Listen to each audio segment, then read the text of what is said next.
তোমার ভাইয়ের কি ন্যূনতম চক্ষু লজ্জা নেই? এমন প্রতিদিন আমাদের ফ্রিজটা ব্যবহার করছে। বলি, ফ্রিজটা আমার বাপের বাড়ি থেকে আমায় দিয়েছে, আমার সংসারে ব্যবহারের জন্য, তোমার ভাইয়ের জন্য নয়। তারপরেও নিত্যদিন ছোট লোকের মতো এসে পড়ে কিছু না কিছু রাখতে ফ্রিজটায়। আর রমজানের সময় তো কথাই নেই, রোজ পানি রাখবে আর নিয়ে যাবে। যত সব ফকিন্নির দল, আর সহ্য হয় না এদের। আহা, এমন কেন করছো? আমি বুঝি সেদে তাদের নিয়ে এসেছি? এমন নির্লজ্জের মতো প্রতিবার আসে, তো কি করার আছে? ছোট লোক আর কি, পড়াশোনা কিছু করেছে নাকি যে এই সমস্ত জ্ঞানবোধ থাকবে? হুম, না জানি কতদিন এইসব ছোট লোকদেরকে সহ্য করতে হয়। তার উপরে থাকেও এক টিনের ঘরে। আমাদের দোতলা বিল্ডিং এর সব সৌন্দর্যটাই নষ্ট করে দেয় ওই ফকিন্নি মার্কা টিনের ঘরটা। আরে, আর দিন দুই এক সহ্য করো। দলিলের কাগজ বানিয়ে ফেলেছি, একবার শুধু দলিলে ওই মূর্খের সাইন করাই ঘাড় ধরে বের করব এই বাড়ি থেকে। পরে ওই টিনের ঘর সরিয়ে ওখানে একটা সুন্দর ছোট ঘর বানাবো, তোমার আর আমার সুন্দর মুহূর্ত কাটাতে। আর কিছুই শুনতে পারলো না আনিক। মস্তিষ্ক তার ফাঁকা ফাঁকা লাগছে নিজের ছোট ভাই ও তার স্ত্রীর মুখ থেকে। তার প্রতি এহেন মন্তব্য শুনে স্তব্ধ সে। এসেছিল ভাইয়ের ঘরের ফ্রিজে কিছু মাছ রাখতে, কিন্তু এহেন কথায় আর আগানোর সাহস পায়নি সে। চুপচাপ নত মস্তকে নিজের ঘরে চলে আসলো। কি গো, মাছের পোটলাটা নিয়েই চলে আসলা যে? আবির আর অনিমা বুঝি ঘরে নেই? আরে, ওরা আর কই যাবে, ঘরেই তো আছে। আর আমার না আজকে একটু বেশি মাছ খাইতে মন চাইতেছে। তুমি পুরোটাই রান্না করো তো, একেবারে ঝোল ঝোল করে রাঁধবা, ঠিক আছে? আজকে একেবারে কবজি ডুবাইয়া খামো। স্বামীর মুখের কথাটা কেন জানি বিশ্বাস হলো না নাইমার। দীর্ঘ 5 বছরের সংসার জীবন তাদের, কই কখনো তো দেখেনি তাকে এমন আচরণ করতে। নিজের ভাবনাকে নিজের মাঝেই চেপে রাখলো সে। হাসি মুখে স্বামীর কথায় সায় জানিয়ে রান্নাঘরের দিকে অগ্রসর হলো সে। এতক্ষণ নিজের মুখে মিথ্যা হাসির প্রলেপ টেনে রাখলেও এখন আর সম্ভব হলো না। নিকষ কালো আধারে মুখটা ঢেকে গেল অনিকের। পুরুষ মানুষের নাকি কাঁদতে নেই, কিন্তু আজকে তার কাঁদতে মন চাচ্ছে। আজ যদি সে না কাঁদে, হয়তো ভেতরের কষ্টগুলোর চাপায় তার মৃত্যু হবে। দৌড়ে বাথরুমে গিয়ে পানি ছেড়ে মুখ চেপে কান্না করতে লাগলো সে। নিজের আদরের ছোট ভাই, যাকে কিনা নিজের সন্তানের মতো আগলে রাখলো, সেই কিনা তাকে নিয়ে এমন খেলায় মাতলো। আজ নিজেকে ব্যর্থ এক সৈনিক মনে হচ্ছে। এই কি ছিল তার নিঃস্বার্থ ভালোবাসার প্রতিদান? মা বাবা আর ছোট ভাই আবিরকে নিয়েই ছিল অনেকের পৃথিবী। বেশ সুখেই ছিল এই পরিবার, কিন্তু ঘন এক কালবৈশাখীর তাণ্ডবে যেন লণ্ডভণ্ড করে দেয় তাদের এই পরিবার। যেদিন নিজের মাধ্যমিক পরীক্ষায় উত্তীর্ণের ফলাফল নিয়ে বাড়ির উঠোনে আসতেই বাবার নিথর দেহটি নজরে আসে, ওই দিনেই যেন তার সব আনন্দ হারিয়ে যায়।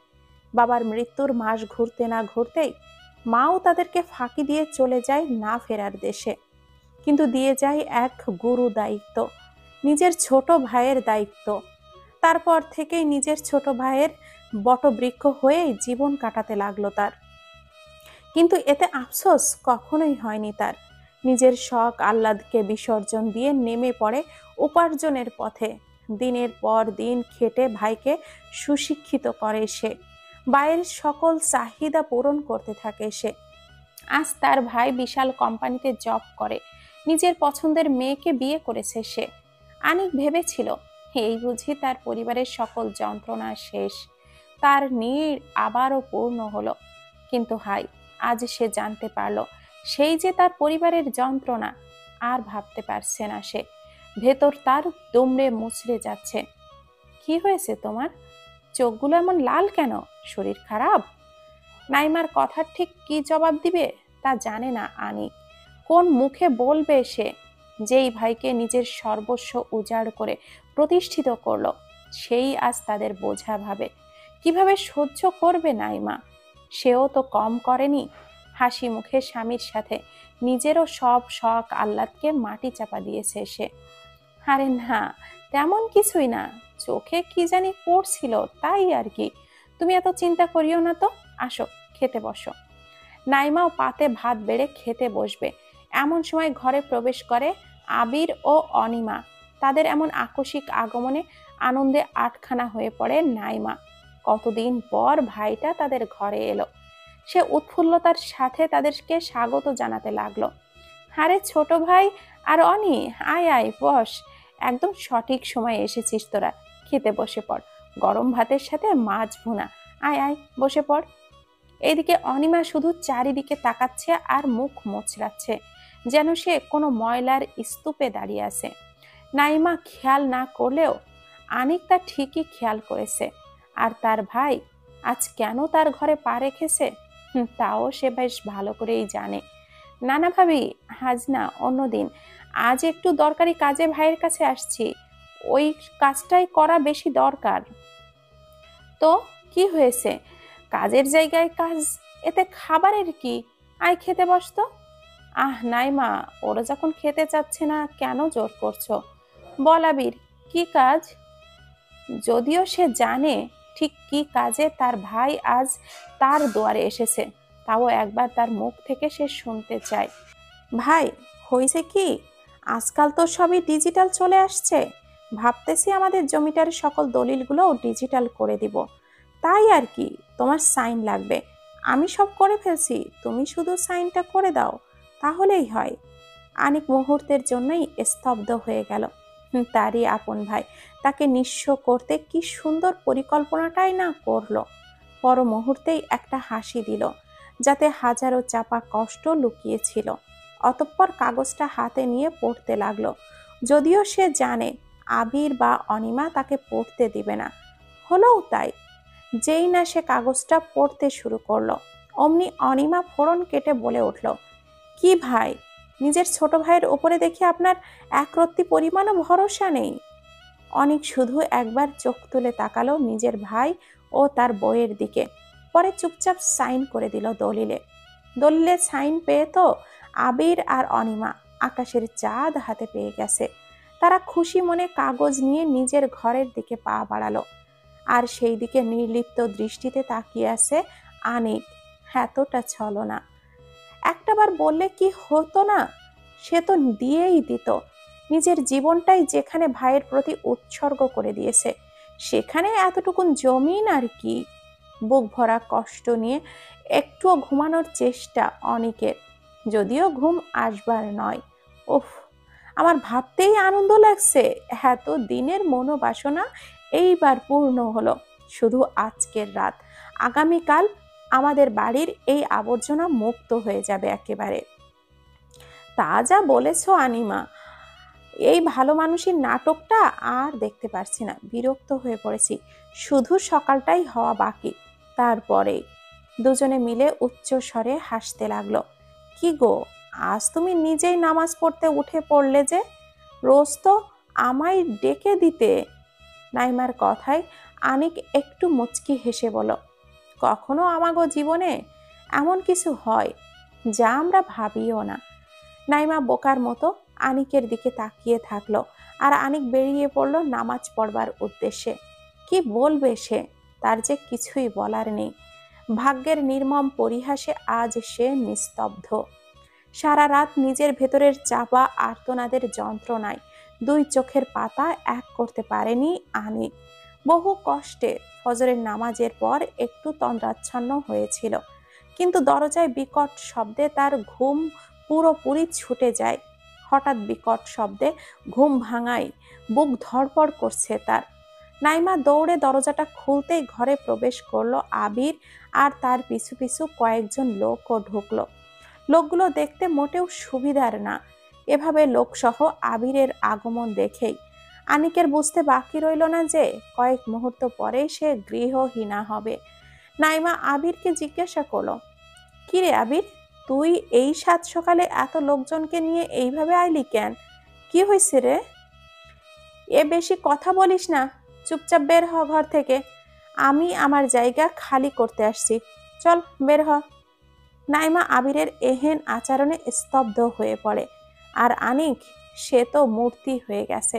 বহু কষ্টে নাইমা নিজেকে ধাতস্থ করে জিজ্ঞাসা করে, এগুলো কি বলতেছিস তুই? আমগোর সাথে এমন আচরণ করতেছিস কেন? তুই মজা করতেছিস তাই না? বল, দেখ আমার এই মজা ভালো লাগতেছে না রে ভাই। এই চুপ কর যত সব। কে রে তোরা? তোদের সাথে আমি মজা করব? এই দেখ দলিল, কালকে রাত্রে তোর জামাই সাইন করলো না, এটা সেই দলিল। এখানে লেখা আছে এই পুরো জমি এখন আমার, তোদের কোনো ভাগ নেই। আর আমার জমিতে কোনো ছোট লোকদেরকে জায়গা হবে না, বের হ। বলতে বলতেই আবির নিজেই নাইমা আর আনিককে ধাক্কা দিয়ে বের করে দিল, আর লোকগুলো তাদের জিনিসপত্র বাইরে ছুঁড়ে ফেলে দিতে লাগলো। আনিক আর নাইমা অবাক হয়ে পড়ল, আবির এতটা করতে পারলো? ঘন্টার ব্যবধানে তাদের সব জিনিসপত্র বাইরে ফেলে দিল এবং বাড়িতে ঝুটার প্রবেশ করলো। জুজার বাড়িতে ভেতরে ঢুকলে নাইমা কান্না জড়িত কণ্ঠে আনিককে বলে, হেই, তুমি কিছু কও না কেন? আবির এগুলো কি করতেছে? আমাদের এইভাবে বাড়ি থেকে বের করে দিলে কেন? এখন আমরা বাড়ি ভাঙার গাড়ি লইয়া আইছে, ওই কিছু কও না কেন? আনিক নিরুত্তর রইল। তার নীরবতা দেখে নাইমা দৌড়ে আবিরের সামনে গিয়ে বলল, ভাই, ও ভাই, তুই এগুলো কি করতেছস? বড় ভাইয়ের লগে কেউ এমন করে? ভাই না আমার, এমন করিস না, তোর দুইটা পায়ে পড়ি। বলতে বলতেই আবিরের পা জড়িয়ে ধরে নাইমা, কিন্তু এতে আবিরের কোনো ভ্রুক্ষেপ হলো বলে মনে হলো না। উল্টো তাকে লাথি দিয়ে ফেলে দেয়। আনিক এবার মুখ খুলল, আবির, এসব কি? যেই ভাবি তোর মায়ের মতো রাখছে তারে তুই? এই চুপ কর ফকিন্নির দল, তামাশা করতেছিস তো, বের হ আমার বাড়ি থেকে। কি ব্যাপার আবির, এরা এখনো এখানে কি করে? ঘাড় ধাক্কা দিয়ে বের করো এদের। ওপর থেকে আনিমা চিল্লিয়ে বলে উঠল। আনিক এবার নাইমাকে তুলে দাঁড় করিয়ে বলল, চলো বউ, আমরা আর এখানে থাকুম না। আমি যে আমার ভাইয়ের বোঝা হয়ে গেছি বউ, তার যোগ্যতার সাথে যে আমি তাল মিলাইতে পারতাম না, তাই আমাররা সেই জীবন থেকে সরাইয়া দিছে। তুমি কষ্ট নিও না তো, আমি একটা না একটা ব্যবস্থা করেই নিব।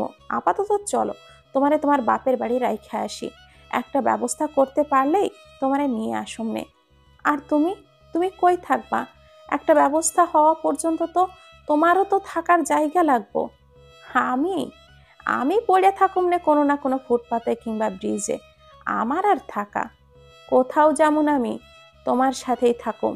যদি রাস্তায় থাকো রাস্তাতেই থাকুম, তবুও তোমারে একা ছাড়ুম না।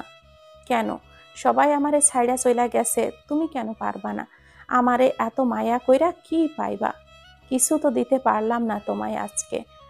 তো অপমান হইয়া ঘর ছাড়া হইল আমার জন্য, পরেও এত মায়া আমার লাইগা? বলো, তুমি যে কোনো বিরল হীরা, আর তা মানুষ না চিনলেও আমি চিনি, তাই তোমারে কোনো দিন ছাড়তে পারুম না আমি। আর আমি বেইমান না, বুঝলা? নাইমার কথায় এত কষ্টের মাঝেও যেন এক প্রশান্তি অনুভব করলো। শেষবারের মতো নিজের সেই টিনের চালের ঘরটাকে দেখে নিল, যা কয়েক মুহূর্তে ধ্বংসস্তূপে পরিণত হবে। এই ঘরের সাথে যে তার বাবা মায়ের স্মৃতি জড়িয়ে আছে, তাই তো এই ঘরটাকে কখনো পরিবর্তন করেনি। কিন্তু ভাগ্যের কি নির্মম পরিহাস, এই ঘরটা রইবে না আজকের পর। জিনিসপত্র বলতে যা ছিল তাদের তা অর্ধেকই ভেঙে গেছে। যা যা নেওয়ার মতো ছিল তা তারা গুছিয়ে নিল। অতঃপর সামনের দিকে দৃষ্টি ফেলে নাইমার হাত ধরে পাড়ি দিল এক অজানার পথে, যেখানে অপেক্ষায় আছে তাদের অনিশ্চিত ভবিষ্যৎ, যেখানে হয়তো সৌভাগ্য তাদের নিয়ে যাবে নতুন এক দিগন্তের নয়, দুর্ভাগ্যে ঠেলে দিবে নিকষ কালো আধারে। 15,000-এর চেয়েও 1 টাকাও কম দিমু না মিয়া, থাকলে থাকো, নয়তে যাও। কানের কাছে প্যান প্যান কইরো না তো, বলেই মুখের উপরে দরজা বন্ধ করে দিল লোকটা। আনিক এবার শুকনো মুখে তাকালো নাইমার দিকে, অতঃপর পুনরায় ছুটল নতুন করে ঘর খুঁজতে। কিন্তু এই ব্যস্ত শহরে ঘর পাওয়া কি এতটাই সোজা? একদমই না। কিন্তু তবুও খুঁজতে হবে, জীবন নামক এই যুদ্ধে সংগ্রাম করতেই হবে। ঠান্ডা লাগতেছে বউ? একটু বেশি না, টেনশন লইও না তো, চলো চলো আমরা বাড়ি খুঁজি।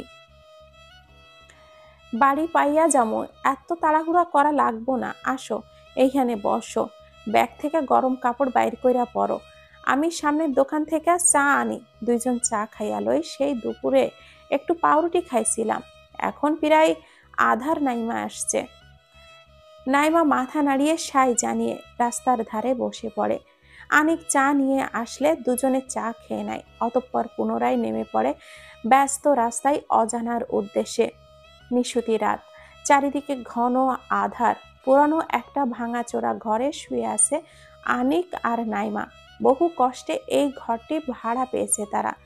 একে তো মাসের মাঝামাঝিতে ঘর পাওয়া মুশকিল, তার উপরে হাত টান। সব মিলিয়ে যেমন ঘর পেয়েছে, এতেই তারা সন্তুষ্ট। আপাতত কোনো মতে থাকার হালত করে নিয়েছে ঘরটাকে, পরে ধীরে ধীরে সব করবেই। আবির আর অনিমা আজ বাড়িতে পার্টি করছে, বেশ বড়সড় আয়োজন করেছে। তাদের এতদিনের উদ্দেশ্য সফল হলো বলে কথা। পুরো ঘরময় রঙিন বাতি জ্বলছে, এর ভেতরেই সবাই নিজ উল্লাসে গানের তালে তালে মগ্ন নাচতে। প্রায় সবার হাতেই দেখা যাচ্ছে আকর্ষণীয় নকশাযুক্ত মদের গ্লাস। মোট কথা পুরো পার্টিটাই অশ্লীলতায় পূর্ণ। অনিমা বেবি, আজ আমাদের পথের সবচেয়ে বড় কাটা দৌড়। We are now free baby. হ্যাঁ, রাইট। এতদিন ওই ফকিনীদের জ্বালায় বিরক্ত হয়ে পড়েছিলাম, এখন আর কোনো জ্বালা নেই। Let's enjoy. মিউজিক আরো লাউড করো। হো হো। বাজার করতে যাইতেছি, কিছু লাগবে তোমার? না, কিছু লাগবে না। আর বাজারেও যা পারো আইনো, বেশি খরচ করা লাগবে না। আনিক নাইমার দিকে তাকিয়ে স্মিত হাসি দিয়ে মাথা নাড়িয়ে সাই জানায়, অতঃপর বেরিয়ে পড়ে। কি গো, নতুন ভাড়াটিয়ার বউ আসেনি? ভেতরে আসুম। আরে কাকিমা যে, আসেন আসেন। আপনাগো তো ঘর দুয়ার, আপনাগো আবার জিজ্ঞাসা করা লাগে নাকি? আমগর ঘর দুয়ার তো কি, এখন এনে তোমরা থাকো, তাই তোমাগো মতামত দরকার। বুঝলা বউ, আমরা গরিব হলেও অসভ্য না। আমাগো বাকি বাড়িওয়ালার মতো এমন শয়তান মনে করো না। আচ্ছা, যা কইতে আইছিলাম, তোমাগো এই ভাঙা ঘরে থাকতে কষ্ট হয় না? কি করুম কও, আমরাও বুঝি, কিন্তু আমাকে যে এত সামর্থ্য নাই গো। পোলা মাইয়া সবগুলোরে খাইয়া না খাইয়া পড়া লেহা করাইছি, যোগ্য বানাইছি। এখন আর আমাকে চেনে না, নিজেকে মতন নিজেরাই থাকে। আগে তাও কয়টা টেহা দিত, হ্যাঁ এখন তাও দেয় না। এই ভাঙা ঘরটাই ভাড়া দিয়া যা পাই, তাতে কোনো রকমের দিন পার করি। তাও আজ প্রায় 6 মাস খালি পড়িয়াছিল, মাইনষের থন চাইয়া চাইয়া দিন চালাইতাম। নাইমার চোখ অশ্রুতে টইটম্বুর করতে লাগলো। হানি কত আবিরকে এইভাবে নিজের সুখ আনন্দ উৎসর্গ করে যোগ্য করে তৈরি করলো, প্রতিদানে কি পেল? একরাশ অপমান। এইসব ভেবেই নাইমার ভেতরটা কেঁপে উঠল। আচ্ছা, তার নিজের এত কষ্ট লাগছে, তো মানুষটার কি অবস্থা? মানুষটা বাইরে থেকে স্বাভাবিক দেখলেও তার ভেতরে কি তোড়পাড় নাই চলছে কল্পনাতীত। অনেকক্ষণ ধরেই বাজারে ঘুরছে আনিক, কিন্তু ভালো মতো কিছুই কিনতে পারছে না।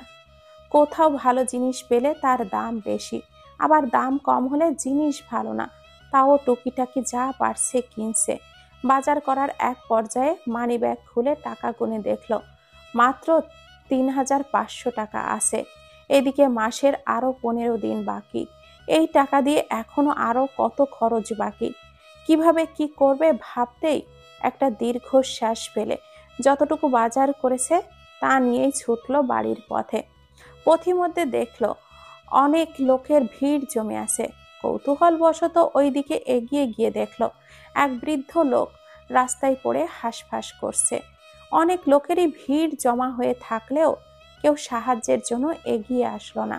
সে দৌড়ে গিয়ে লোকটিকে ধরলো, অতঃপর হাসপাতালে নেওয়ার ব্যবস্থা করলো। পেশেন্ট আপনার কি হয়? না, আমার কেউ হয় না তো, আসলে রাস্তায় অসুস্থ হয়ে পড়েছিল তো, আমি তারে নিয়ে আসলাম। উনি ঠিক আছেন তো?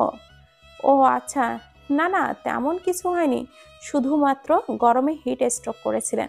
স্যালাইন দিয়ে দিয়েছি, কিছুক্ষণ আরাম করলে ঠিক হয়ে যাবেন। জি আচ্ছা, তো আমায় কত টাকা দিতে হবে? মানে কত? ওটা আপনাকে নার্স বলে দিবে, যান। জি আচ্ছা। আপনার পেশেন্টের 3,000 টাকা বিল এসেছে। জি আচ্ছা। বলেই মানিব্যাগ থেকে 3,000 টাকা বের করে জমা দিল আনিক। যদিও এই টাকাটা তার কাছে অনেক গুরুত্বপূর্ণ ছিল, কিন্তু এখন এটা এখানে খরচ করাটা বেশি দরকার। আচ্ছা আপা, উনি তো এখনো উঠলেন না, আমার বউ বাসায় একলা অপেক্ষা করতেছে, আমি কি যাইতে পারুম?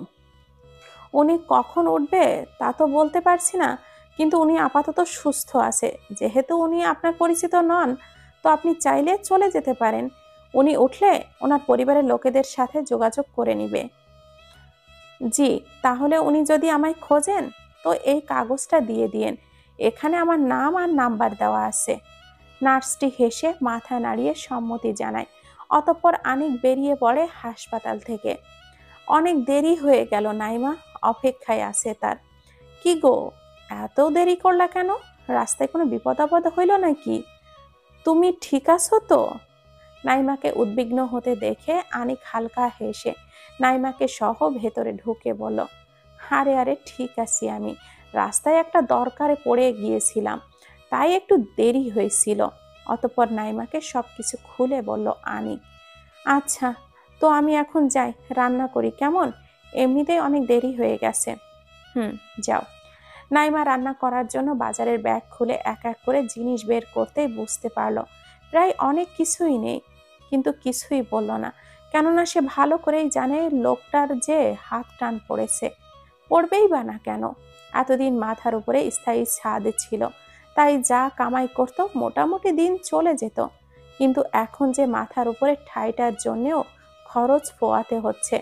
অতঃপর দীর্ঘ একটা শ্বাস ফেলে কোনো মতে যা আছে তা দিয়েই রান্না শুরু করে। দুপুরে আনিক খেতে বসলে নাইমা হাসি মুখে খাবার বাড়তে থাকে। আনিক জানে আজকে যা বাজার আনা হয়েছে তাতে নাইমার রান্না করতে বেশ বেগ পেতে হবে। কিছুটা লজ্জিত কণ্ঠেই বলে উঠল সে, আজকে রাঁধতে অনেক কষ্ট হয়েছে তোমার, তাই না বউ? এই কয়দিন একটু কষ্ট করো, পরে আস্তে আস্তে সব ঠিক করে রান্নি মনে। তুমি এমন করা কইও না গো, আমি জানি একদিন আমাগো এই কষ্ট তুমি দূর করবাই। আমার কোনো কষ্ট হবে না, আমি সব সামলে নিব। আনিক মৃদু হেসে খাবার নাইমার মুখের সামনে ধরলে নাইমাও খুশি মনে খেয়ে নেয়। কে বলে ব্যাংক ভর্তি টাকা আর ঘর ভর্তি খাবার থাকলেই মানুষ সুখী? একটু ভালোবাসা আর একটু চলার জন্য মুখে অন্ন দিতে পারলেও মানুষ সুখী হয়। সুখ জিনিসটাকে যে সংজ্ঞায়িত করা বড়ই কঠিন কাজ। নাইমা, আমি আজ কাজে বাইর হইলাম। আচ্ছা যাও, সাবধানে যাইও কেমন? আনিক বের হতে দরজা খুলতেই বাইরে একজন লোককে দেখতে পেল। লোকটির পোশাক দেখেই বোঝা যাচ্ছে বেশ বড় এবং স্বনামধন্য ব্যক্তি সে। আসসালামু আলাইকুম, কে আপনি? ওয়ালাইকুম আসসালাম। আমায় ভুলে গেলেন? অবশ্য 3 মাস আগে দেখা হয়েছিল, ভুলে যাওয়ারই কথা। আচ্ছা, ভেতরে এসে কথা বলি। জি আসুন, ভেতরে আসুন, মাফ করেন, আমাগো তেমন বসার জায়গা নেই, এই বিছানাতেই বসুন। আরে সমস্যা নেই, আমার আবার এত বাজবিচার নেই। বেশ হাস্যোজ্জ্বল মুখে কথাটি বলল লোকটি। নাইমা দ্রুততার সহিত চা বিস্কিট নিয়ে লোকটির সামনে রেখে মৃদু আওয়াজে বলল, গরিবের ঘরে আসছেন সাহেব, তেমন কিছুই দিতে পারলাম না, যা ছিল তাই দিলাম। আরে না, ব্যাপার না, একটা কাজে আপনাদের সাথে কথা বলতে আসছিলাম। জি, কেমন ব্যাপার? আসলে আপনি আমায় ভুলে গিয়েছেন, কিন্তু 3 মাস পূর্বে আপনি একজনকে হাসপাতালে নিয়ে গিয়েছিলেন, মনে আছে?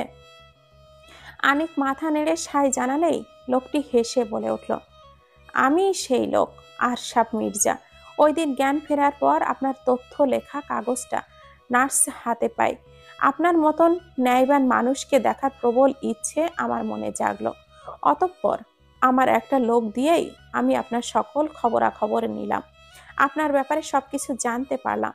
পর থেকেই আমার ইচ্ছে হলো আপনাকে আমি আপনার সহযোগিতায় প্রতিদানই দিব। আমি 1 সপ্তাহ পরেই আপনার কাছে আসতাম, কিন্তু পারিবারিক কিছু সমস্যাতে ব্যস্ত হয়ে পড়ায় আর আসা হয়নি, তাই আজ এসেই পড়লাম আপনার পুরস্কার নিয়ে। সবই বুঝলাম, কিন্তু কি পুরস্কার দিবেন আপনি আমায়? আমি কিছুই বুঝতে পারছি না, একটু খোলসা কইরা বলেন। যেমনটা আমি আগেই বলেছিলাম, আপনার সকল তথ্যই আমি জেনেছি। আপনি দিন মজুরের কাজ করেন একটাই, তেমন একটা আয় হয় না আপনার, তাই না? তাই আমি আপনাকে আমার অফিসের সুপারভাইজার হিসাবে নিয়োগ দিতে চাই। লোকটার কথা শুনে তার দিকে অবাক নয়নে তাকিয়ে আছে আনিক আর নাইমা। এত বড় অফিসের চাকরি পাওয়াটা তাদের কাছে যেন আকাশের চাঁদ। কিন্তু স্যার, আপনি যদি আমার ব্যাপারে সব খোঁজ নিয়ে থাকেন, তাহলে তো জানার কথা যে আমি কলেজ অবধি পর্যন্ত পড়ছি, বড় বড় ডিগ্রি যে আমার নাই। তাহলে এত বড় অফিসের কাজ আমি কেমনে? আমার একজন বিশ্বস্ত লোকের দরকার, যে সততার সাথে এইসব কাজ সামলাবে। আমার অফিসে যে কয়জনকে সুপারভাইজারের পদে নিয়োগ দিয়েছি, তাদের মধ্যে দক্ষতা থাকলেও সততার অভাব লক্ষণীয়।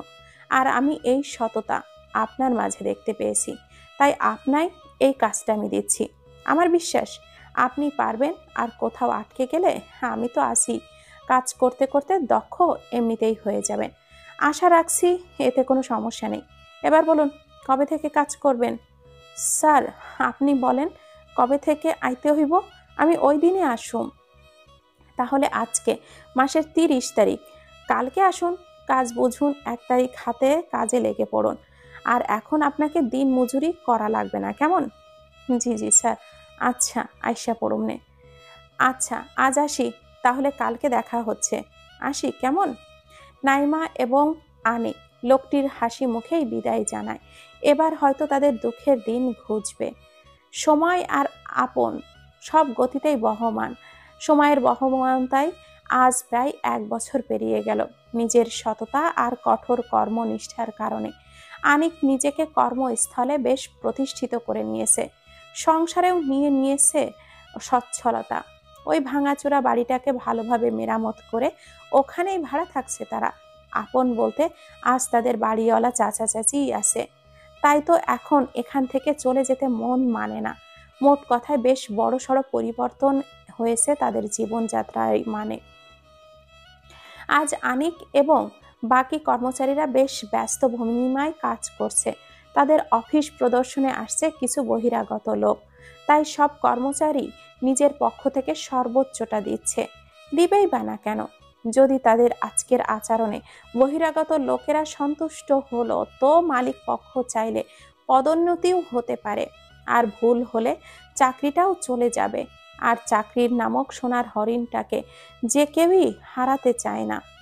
বিল্ডিং এর সামনে কয়েকটা গাড়ি এসে থামতেই সবাই বুঝে যায় যে পরিদর্শকরা উপস্থিত হয়েছে। সবাই নিজেকে শেষবারের মতো ঠিকঠাক করে নিয়ে নিজ নিজ স্থানে দাঁড়িয়ে পড়ে। এক এক করে সকল পরিদর্শক ভেতরে আসতে থাকে। বাকি সবার মতো আনিকও সবাইকে স্বাগতম করতে থাকে। কিন্তু সব শেষ ব্যক্তিকে দেখে সে কয়েক মুহূর্তের জন্য স্তব্ধ হয়ে পড়ে। হবেই বা না কেন? আবিরকে এখানে এইভাবে এতদিন পর দেখবে, তা তার ধারণার বাহিরে ছিল। আবিরও কম অবাক হয়নি। আনিকের মতো লোক এত বিশাল অফিসে কাজ করে কিভাবে, এটা তার ভাবনার বাহিরে বটে।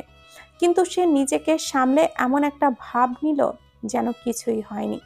আনিক অবশ্য বেশ একটা অবাক হয়নি। তার মতো ছোট লোককে নিশ্চয়ই আবিরের মতো বড় সাহেব নিজের ভাই হিসাবে পরিচয় দিবে না। যথারীতি পরিদর্শন শুরু হলো। পর্যায়ক্রমে সবার পরিদর্শন হলো। একজন অফিসের উচ্চ পর্যায়ের লোকেদের সাথে বৈঠকে হচ্ছে। মিটিং এর শেষ পর্যায়ে আবির হঠাৎ চিল্লিয়ে উঠল, তার মানিব্যাগ চুরি হয়েছে। ওখানে প্রায় 10,000 টাকা আরও দরকারি কিছু কার্ড ছিল। মুহূর্তে সারা অফিস জুড়ে থমথমে পরিবেশের সৃষ্টি হয়ে পড়ে। সব কর্মচারীরাই নিজ নিজ অবস্থান হতে ভীতিগ্রস্ত, না জানি কখন কখন দোষটা কার ঘাড়ে পড়ে যায়। কিন্তু আনিক কিছুটা নিশ্চিন্ত, কেননা সে জানে সে চুরি করেনি। কিন্তু এত কর্মচারীর মধ্যে চুরি করলোটা কে, তাও ভাববার বিষয়। এরই মধ্যে সব কর্মচারী এবং পুরানো অফিসের সব তল্লাশি শুরু হয়ে যায়। তল্লাশি করছে পরিদর্শকের সাথে আরো 2জন সহকারী। তল্লাশির মাঝামাঝি দ্বিতীয় সহকারী চিল্লিয়ে বলে উঠল, পেয়ে গেছি স্যারের মানিব্যাগ, পেয়ে গেছি। এই সুপারভাইজারই চোর। ওর ডেস্কের এই ড্রয়ে পাওয়া গেছে মানিব্যাগটা। মুহূর্তেই সকলের দৃষ্টির কেন্দ্রবিন্দু হয়ে পড়ে আনিক। সকলেই নিজেদের মধ্যে কানা ঘুষা শুরু করে দিয়েছে। আর আনিক, সে যে ঘটনার আকস্মিকতায় হতবিহ্বল। শেষমেশটার ওপর চুরির দায় পড়ল, কিন্তু সে তো করেনি। তাকে মিথ্যা দোষারোপ করা হচ্ছে। নিজেকে সামলে কিছু বলবে, তার পূর্বে ঠাস করে চড় পড়ল তার গালে। তাল সামলাতে না পেরে সে পাশের ডেস্কের সাথে মাথায় বাড়ি খেলো। মাথায় তরল কিছুর অস্তিত্ব পেতেই হাত দিয়ে দেখলো রক্ত গড়িয়ে পড়ছে। অবাক নয়নের সামনে তাকাতেই বুঝতে পারলো আঘাতটা আর কেউ নয়, স্বয়ং আবির করেছে। ছোট লোক ফকিন্নি, সাহস কি করে পেলি তুই আমার ব্যাগ চুরি করার? কয়টা টাকা দেখে লোভ সামলাতে পারলি না, চুরি করে বসলি? আনিক, আপনি এই কাজ করলেন? আমি বিশ্বাসই করতে পারছি না। আপনি এমন লোক বের হবেন তা আমি স্বপ্নেও ভাবেননি। স্যার, আমার বিশ্বাস করেন, আমি এগুলো করি নাই। আমি কেন করুম এগুলা? আমার যা কামাই হয় এতেই আমি সন্তুষ্ট। আমি কেন চুরি করুম স্যার? আপনি তো আমায় চেনেন স্যার, আমি কি এমন করতে পারি? আরে, এইসব ছোট লোকদেরকে নিয়তের ঠিক ঠিকানা আছে নাকি? ছোট লোক কোথাকার, বাবা মা শিক্ষা দেয় নাই কিছুই না বলে শেষ করার পূর্বেই তাকে মারতে লাগলো আনি। সব এতদিন চুপচাপ সহ্য করলেও বাবা মায়ের শিক্ষা, এটা সহ্য করা সম্ভব হলো না। কিভাবে বলল সে এই কথা? তাও যে বাবা মা একই। নিজেকে বড় দেখাতে নিজের মৃত বাবা মাকেও অপমান করতে একটিবারও গায়ে বাঁধলো না তার। সিকিউরিটি, সিকিউরিটি, একে ঘাড় ধাক্কা দিয়ে বের করো। এর মতন লোকের দরকার নেই আমাদের। আমারই দোষ, এমন লোককে চাকরি দিয়েছি। সিকিউরিটি এসে আনিককে বের করে দিল। আর আরশাদ মির্জা আবিরকে সসম্মানের সাথে বসিয়ে তার সেবা করতে লাগলো। স্যার, আপনার বেশি লাগেনি তো? আমি এক্ষুনি ডক্টর ডাকছি। আর ওই বেয়াদবের পক্ষ থেকে আমি আপনার কাছে ক্ষমা চাইছি। আপনি দয়া করে রেগে থাকবেন না। আরে, আপনি এত ব্যস্ত হবেন না। এসব ছোট লোকেরাই এমনই করে। পরের বার থেকে লোক নিয়োগের পূর্বে যাচাই বাছাই করে নিয়ে। জি জি, পরের বার হতে আমি খেয়াল রাখবো। পিয়ন ডক্টরকে ফোন দিয়ে স্যারের জন্য জুস নিয়ে আনো। সবাই আবিরকে মহৎ বলে তার গুণগান করতে লাগলো। আর আবির এসবের মাঝে এক কুটিল হাসলো, যা রয়ে গেল সকলের আড়ালে। স্যার, আপনি যেভাবে বলেছিলেন আমি ঠিক সেভাবেই তল্লাশি দেওয়ার বাহানায় ওই সুপারভাইজারের ড্রয়েই আপনার মানি ব্যাগটা রেখেছি, আর পরে ওকেই চোর বানিয়ে দিয়েছি। স্যার, আমি আমার কাজ ঠিকভাবেই করেছি। এবার আপনি বড় স্যারের কাছে আমার পদোন্নতি নিয়ে কথা বলবেন, তাই না? আবির টেবিলে রাখা পেপার ওয়েটটা ঘোরাতে ঘোরাতে বলো, কি সব কথা বলছে মহিবুল সাহেব? আমি আপনাকে কখন এরকম কাজ করতে বললাম? আর আপনি আমার মানি ব্যাগ নিয়ে ওই সুপারভাইজারের ড্রয়ারে রেখেছিলেন। ও মাই গড, সি সি মহিবুল সাহেব, আপনি এইসব কাজ করলেন? আপনার থেকে এই আচরণ আশা করিনি। আবিরের এহেন কথায় মহিবুল হতভম্ব হয়ে পড়ে। অবাক নয়নে তাকিয়ে আছে আবিরের পানে। কত দ্রুত মানুষটা নিজের রূপ বদলিয়ে ফেললো। আবির এমন একটা চেহারা বানিয়ে বসে আছে যেন সে কিছুই জানে না। স্যার, এসব কি বলছেন আপনি? আপনি আপনিই তো আমায় বললেন। দেখুন মহিবুল সাহেব, আপনি কি বলছেন কিছুই আমার মাথায় আসছে না। আপনি প্লিজ যান এখান থেকে। আমায় বিরক্ত করবেন না তো, যান। দেখুন স্যার, আপনি কথা দিয়েছিলেন আমায় যে আপনার কথা মতো আমি আপনার কথা মতো কাজ করলে আপনি আমার চাকরির পদোন্নতির জন্য সুপারিশ করবেন। এখন কেন আপনি কথা থেকে পিছপা হচ্ছেন? আমি বসকে সব সত্যি বলে দিব। প্রমাণ? প্রমাণ কি? আমি আপনায় বলেছি কাজটা করতে, তার প্রমাণ আছে? নেই তো। কিন্তু কাজটা যে আপনি করেছেন তার প্রমাণ কিন্তু আছে আমার কাছে। আমি যেখানে আপনাকে কাজটা করতে বলেছি ওখানে কোনো সিসিটিভি ছিল না, কারণ ওটা অফিসের বাইরের এরিয়া। কিন্তু আপনি কাজটা কিন্তু অফিসের ভেতরেই করেছেন। এখনই ওই অফিসের সিসিটিভি ফুটেজ আনলেই ধরা খাবেন আপনি। তা বলুন, আপনি কি যেই অবস্থায় আছেন ওভাবেই চাকরি করবেন, নাকি চাকরিটাই হারাবেন? আবিরের এই সহজ কথাটিও যেন মহিবুলের কাছে পাহাড় সম। হবেই বা না কেন, কতটা জঘন্য মানুষ আবির তা এখন সে হাড়ে হাড়ে টের পাচ্ছে। আর এটাও বুঝেছে যে সে বাজেভাবে আবিরের জালে ফেঁসে গেছে। কিন্তু বাচ্চার কি কোনো উপায় নেই? তখনই তার মনে পড়ল আবিরের কেবিনেও তো সিসি ক্যামেরা আছে। আশা নিয়ে ক্যামেরার দিকে নজর দিলেই আবির বলে ওঠে, আপনার নিশানা বরাবর লাগলেও পয়েন্ট ভুল মহিবুল সাহেব। আমার রুমের ক্যামেরা আছে বটে, কিন্তু তা 2 দিন ধরে নষ্ট, তাই লাভ নেই। আফসোস কিছু রেকর্ড হয়নি। আবিরের কটাক্ষযুক্ত বাণীগুলো শুনে মহিবুলের রাগ উঠলেও সে নিরুপায়। তাই সে চুপচাপ মাথা নিচু করে কেবিন থেকে বেরিয়ে গেল। অমনি আবিরের ফোনে অনিমার কল এলে বেশ গৌরবের সাথেই তাকে সব বলতে লাগলো। আচ্ছা আবির, সত্যি কি সিসিটিভি ক্যামেরাতে সব রেকর্ড হয়েছে? তুমি কি বোকা নাকি? সব চিন্তায় পড়লেও মানুষ দিক বিদিক শূন্য হয়ে পড়ে, আর তারই সদ্ব্যবহার করছি আমি। অতি সহজেই একটা মিথ্যা কাহিনী বানিয়ে শুনিয়ে দিলাম, আর দেখো সে কিনা আমায় মিথ্যা কাহিনী বিশ্বাসও করে নিল। আমি এত বড় কাহিনী করলাম আর সেও ক্যামেরাতে বন্দি রেখে আসবো, তাও আবার অন্যের খাঁচায়। ওটার ব্যবস্থা আমি আগেই করেছি।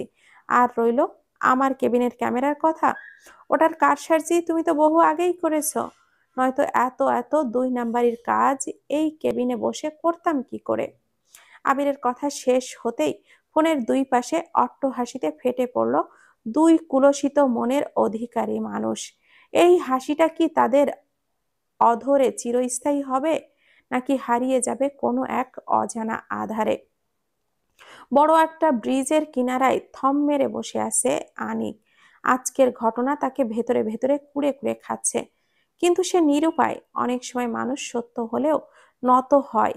আজ তার সেই পরিণতি। কি আর বা করবে সে? ক্ষমতার জোরে আজকাল বিচার চলে, আর আবিরের ক্ষমতার সাথে লড়ার সামর্থ্য যে তার নেই। পর মুহূর্তেই নিজের প্রতি রাগ হয় তার। আবিরকে সে সেই বড় করেছে, তাহলে তার শিক্ষাতে ত্রুটি আছে, যার ফলে আবির আজ এমন মানুষরূপী জানোয়ার হয়ে পড়েছে। আবার ভাবছে নাইমাকে কি জবাব দিবে সে? সারা জীবন মেয়েটাকে কষ্ট আর অপমান বাদে কি দিল সে? কিছুই না, কিছুই দিতে পারলো না সে। যাও একটু সুখের পথে পা বাড়ালো, তাও কিনা। কি করলো সে জীবনে? আর ভাবতে পারছে না সে। নিজেকে একটা অহেতুক বোঝা মনে হচ্ছে তার। সে একটা অভিশাপ। সে যার জীবনে থাকবে সে ধ্বংস হয়ে পড়বে। হঠাৎ তার মাথায় আসলো, যদি সেই না থাকে এই পৃথিবীতে, তাহলেই সব সমস্যার সমাধান। কেউ আর কষ্টে থাকবে না, কেউ না। তার ভাবনার মাঝেই পাশ থেকে কেউ বলে উঠল, একেবারে সঠিক ভাবছিস তুই। তোর মতো অভিশাপের দুনিয়ায় থাকার কোনো মানেই হয় না। মরে যা তুই, যা মর। অনেক তাকিয়ে দেখলো তার মা কথাটা বলছে, কিন্তু মা কিভাবে? একদম সঠিক, তুই মরে যা। অভিশাপ তুই, যার জীবনে যাবি ধ্বংসই আনবি। অনেক বিপরীত পাশে তাকিয়ে দেখলো তার বাবা। অতঃপর একদিক থেকে এক একজন অনেকের সামনে উদয় হলো, আর তাকে অভিশাপ হিসাবেই আখ্যা দিয়ে মরতে বলতে লাগলো। অনেক তাকিয়ে দেখলো নাইমাও তার দিকে অশ্রুসিক্ত নয়নে তাকিয়ে বলছে, কেন আমার জীবনটা নষ্ট করলা, কেন? অনেককে চারপাশে মানুষ ঘিরে ফেলতে লাগলো। নানান মানুষের নানান কথা সে কিছুই ঠিক মতো শুনতে পারছে না, কিন্তু বুঝতে পারছে সবাই তাকেই দোষী করছে।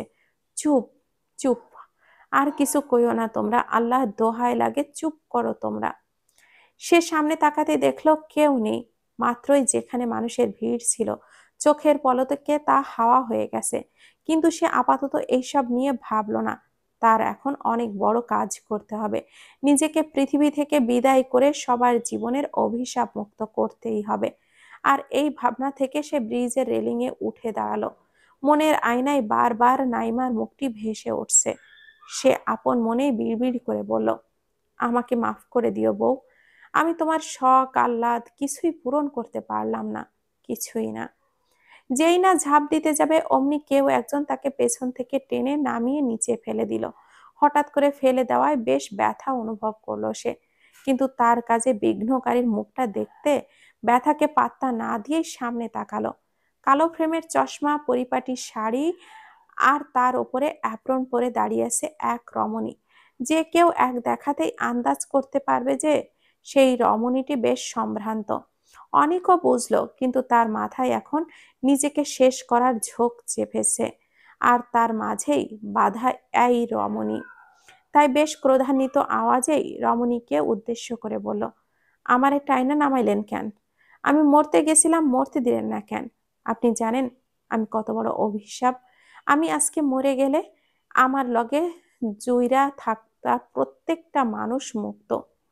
সরেন, আমারে মরতে দেন। অনেক অগ্রসর হতে লাগলে পেছন থেকে রমণীটি শান্ত কণ্ঠে বলে উঠল, মুক্তি? আসলে কি আপনি মরলে আপনার সাথে জড়িত লোকেরা মুক্তি পাবে? কি, কিভাবে পাবে বলেন? কথাগুলো শুনে অনেকের পা থেমে যায়। সে একটা ধাঁধায় আটকে যায়। রমণী এবার অনকির সামনে এসে দাঁড়িয়ে বলে, কি হলো বলুন? আমি বলছি তারা মুক্তি পাবে না, বরং তাদের জীবন আরো কঠিন হয়ে পড়বে। আপনার জীবনে কে কে আছে? স্ত্রী, বাবা, মা, সন্তান, এরা কেউই আপনাকে ছাড়া ভালো থাকবে না, বরং আপনার মৃত্যু তাদের জীবনটাকে আরো দুর্বিষহ করে দেবে। অনেক চুপচাপ প্রশ্নবোধক দৃষ্টিতে তাকিয়ে আছে রমণীর দিকে, যার অর্থ কিভাবে। রমণী বুঝতে পেরে পুনরায় বলে উঠল, এই যে আপনি আজ এখান থেকে ঝাঁপ দিতেন, পরে কি হতো? মরে যেতেন। এরপর হয় আপনার পরিবার আপনার লাশ পেত, নয়তো পেত না। পেলে কি হতো?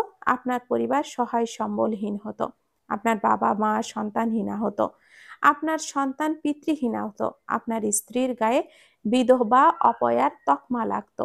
আর সমাজ, তারা তো কয়দিন আপনার এবং আপনার পরিবারকে সমালোচনার মেইন টপিক করত, পরে ভুলে যেত।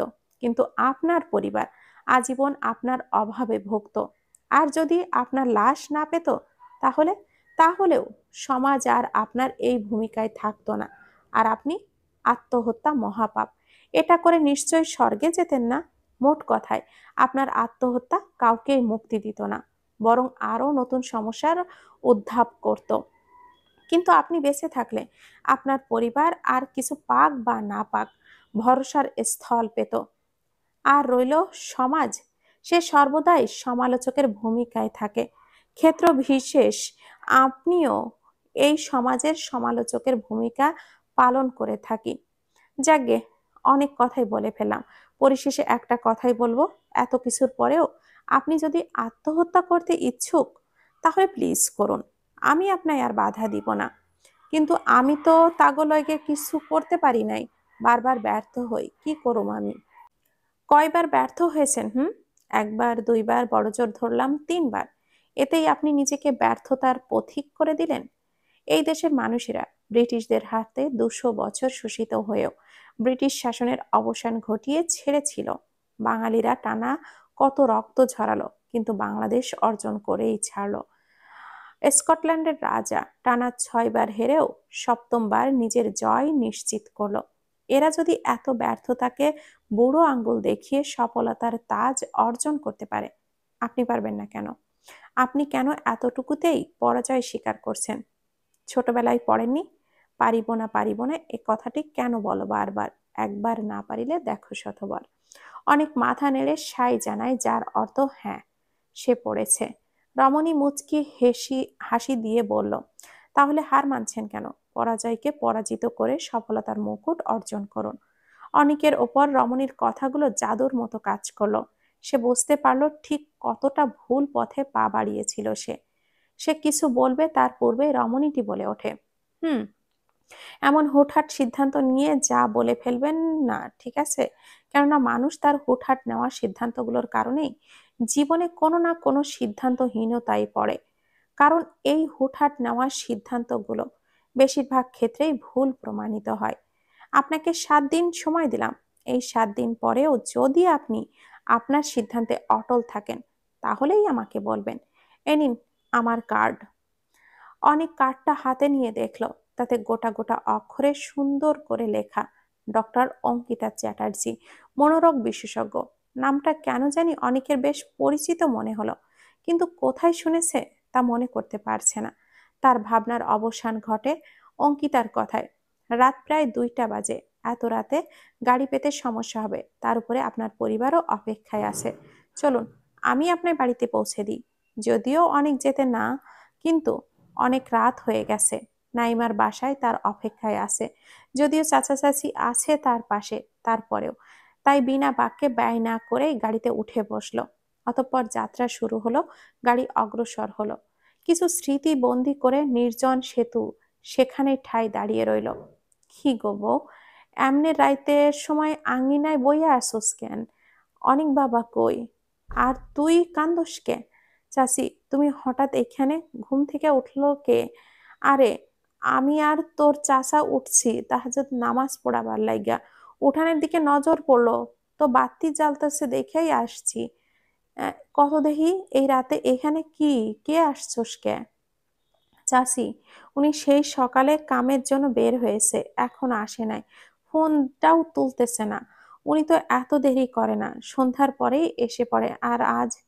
চাচি, এর কিছু হয় নাই তো, এমনিতেই সকালটাতে মনটা খালি খু ডাকতেছে। এতক্ষণ পার হইলো আর তুই এখন এডি কইতাছোস আমারে? আরে আগে কস নাই কেন?